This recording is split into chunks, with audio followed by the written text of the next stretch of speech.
गुम हो गई सड़कें, सड़कों पर गुम हो गई गाड़ियां, गुम हो गई बड़ी बड़ी इमारतें। घने कोहरे में गुम होती नजर आई दिल्ली। ये आज सुबह की तस्वीर है। कड़ाके की सर्दी के साथ कोहरे ने ऐसा कोहराम मचाया कि 50 मीटर आगे तक देखना मुश्किल हो गया। सुबह करीब 9 बजे आईटीओ ब्रिज का हाल देखिए। सुबह के 9 बज रहे हैं और हम लोग आईटीओ ब्रिज पर मौजूद हैं। सुबह के 9 बजे आप देख सकते हैं क्या है हालात कोहरे के, किस तरीके से फॉग पड़ रहा है कि जो भी गाड़ियां यहां पर आपको आती हुई रोड पे नजर आएंगी, सभी ने अपनी पार्किंग लाइट जला रखी है। वजह यह है कि फॉग यहां पर बेहद ज्यादा है। क्योंकि ये इलाका खुला है, इस वजह से यहां पर ज्यादा फॉग है। लेकिन इसी तरीके से फॉग जो दिल्ली के कई इलाके हैं वहां पर भी पड़ रहा है। इससे साफ जाहिर हो सकता है कि जो पूरा मैदानी इलाका था, जो खुला इलाका था, वहां पर बेहद घना कोहरा था और उसका सीधा असर पड़ा है। जो ट्रेनें चल रही हैं उनके ऊपर, उनकी रफ्तार थम गई है। हाईवे पे जो गाड़ियां चल रही थी उनकी रफ्तार थम गई है। धुंध की आफत सुबह 6 बजे से ही शुरू हो गई थी। मॉर्निंग शिफ्ट में दफ्तर जाने वालों के लिए दिल्ली एनसीआर की सड़कों पर चलना जान जोखिम में डालने से कम नहीं था। सुबह करीब 7 बजे का हाल देखिए। राजधानी वासियों को इस हफ्ते भी कड़ाके की ठंड से राहत मिलती नजर नहीं आ रही है। उत्तर भारत सहित देश की राजधानी दिल्ली पूरी तरीके से शीतलहर की चपेट में है। इसके साथ साथ अगर बात की जाए तो तापमान में भी लगातार गिरावट जो है वो दर्ज की जा रही है।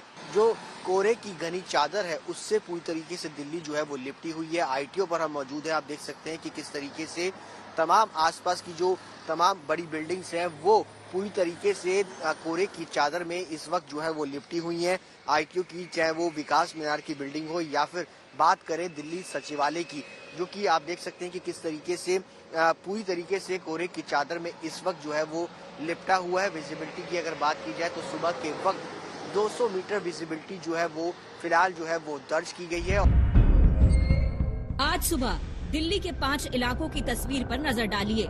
Nizamuddin, ISBT, Rajpath, ITO, Akshardham flyover, हर तरफ कोहरे का राज है।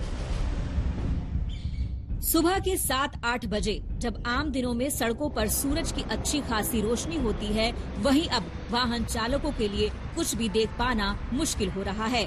कोहरे में बड़ी दिक्कत ये भी होती है कि हेडलाइट से दूर तक देखना मुश्किल होता है। ऐसे में गाड़ियों की रफ्तार धीमी पड़ गई। बहरहाल कोहरा तो सुबह की समस्या थी। दिल्ली वालों पर असली मार तो ठंड की पड़ी।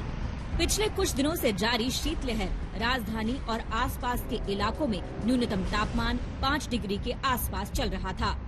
लेकिन आज तापमान ने ऐसा गोता लगाया कि सुनकर कपकपी छूट जाए। दिल्ली में आज न्यूनतम तापमान 2 डिग्री सेल्सियस दर्ज किया गया। इस साल का ये दूसरा सबसे कम न्यूनतम तापमान है।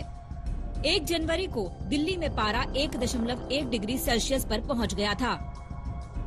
है मकर संक्रांति, यानी ऐसा माना जाता है कि सूर्य दक्षिणायन से उत्तरायण होते हैं, दिशा बदलती है और दिशा के साथ साथ मौसम भी बदलने लगता है। लेकिन हम आपको दिखाएं कि मौसम कुछ ज्यादा बदला नहीं है। आज तापमान रिकॉर्ड किया गया 2 डिग्री सेंटीग्रेड, जो कि न्यूनतम तापमान में 1 जनवरी के बाद सबसे कम है। 1 जनवरी को 1.1 डिग्री सेल्सियस दिल्ली में तापमान रिकॉर्ड किया गया था। जरा पिछले कुछ दिनों में दिल्ली के न्यूनतम तापमान का हाल देखिए। यहाँ हर रोज पारा गिर रहा है। 9 जनवरी 10.8 डिग्री, 10 जनवरी 7.8 डिग्री, 11 जनवरी 7 डिग्री, 12 जनवरी 4.3 डिग्री, 13 जनवरी 3.2 डिग्री, 14 जनवरी 2 डिग्री। अनुमान के मुताबिक इस हफ्ते शीतलहर सुबह और रात के साथ दोपहर में भी सर्दी बढ़ा सकती है। रविवार तक न्यूनतम तापमान के साथ दिन के तापमान में भी कमी दर्ज होने का अनुमान है। इस वक्त जब सूरज निकलने की वजह से अमूमन मौसम में गर्माहट आती है, उस वक्त भी सर्दी का एहसास बना रहेगा। तो सर्दी से सावधान रहिए और कोहरा हो तो जरा एहतियात के साथ बाहर निकलिए। दिल्ली से हिमांशु मिश्रा, सुशांत मेहरा और कुमार कुणाल के साथ आज तक ब्यूरो।